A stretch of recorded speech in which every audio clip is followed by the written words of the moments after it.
پھر وہ اس کے پاس گیا جو کوڑا تھا، اسے کہا کچھ دے، کہنے لگا خرچے ہی بڑے، اب پوچھ لیں کسی امیر آدمی سے، کہے گا چکی کے نیچے ہاتھ ہے میرا، میرے سے زیادہ تو اب پریشان بندہ ہی کوئی نہیں، کیا بتاؤں آپ کو، اتنا ٹیکس ہے، اتنا جرمانہ ہے، فلانی شے، بڑا کچھ گنواتے ہیں لوگ۔ اس نے کہا میں نے تو سنا تو پہلے کوڑا تھا۔ اس نے کہا اچھا دوڑ جا، میں تو رئیس اعظم ہوں، دادا بھی پردادا بھی اور ساری نسل ہی۔ اس نے کہا اچھا جیسے تو تھا ویسے ہی ہو جائے۔ پھر وہ گیا اندھے کے پاس اور جا کے کہا اللہ کے نام پہ کچھ دے، تو کہنے لگا رب کے نام پہ؟ یہ کھڑے ہیں اونٹ جتنے تیرے دل کرے لے دا۔ اس نے کہا کیا معنی اس بات کا؟ کہنے لگا یار تجھے کیا بتاؤں، میں تو اندھا تھا، میں نے تو کبھی دنیا دیکھی نہیں تھی، پھر اس کریم نے فضل کیا تو مجھے بڑا کچھ دکھایا، میں کیا بتاؤں، میرا دل کر رہا ہے کہہ دوں کہ پھر اس نے کعبہ دکھایا، پھر اس نے روضہ رسول دکھایا،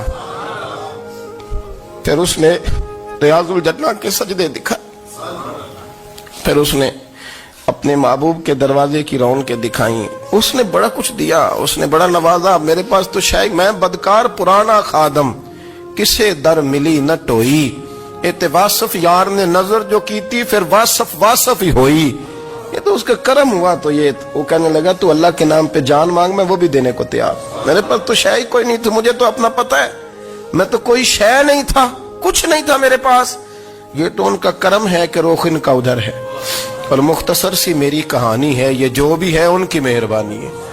تو وہ کہنے لگا میں بھی کچھ لینے نہیں آیا تھا، تیری آزمائش ہی کرنے آیا تھا، تیری عزتیں بھی سلامت رہیں گی، تیرا مال بھی سلامت رہے گا، تیری شفا بھی۔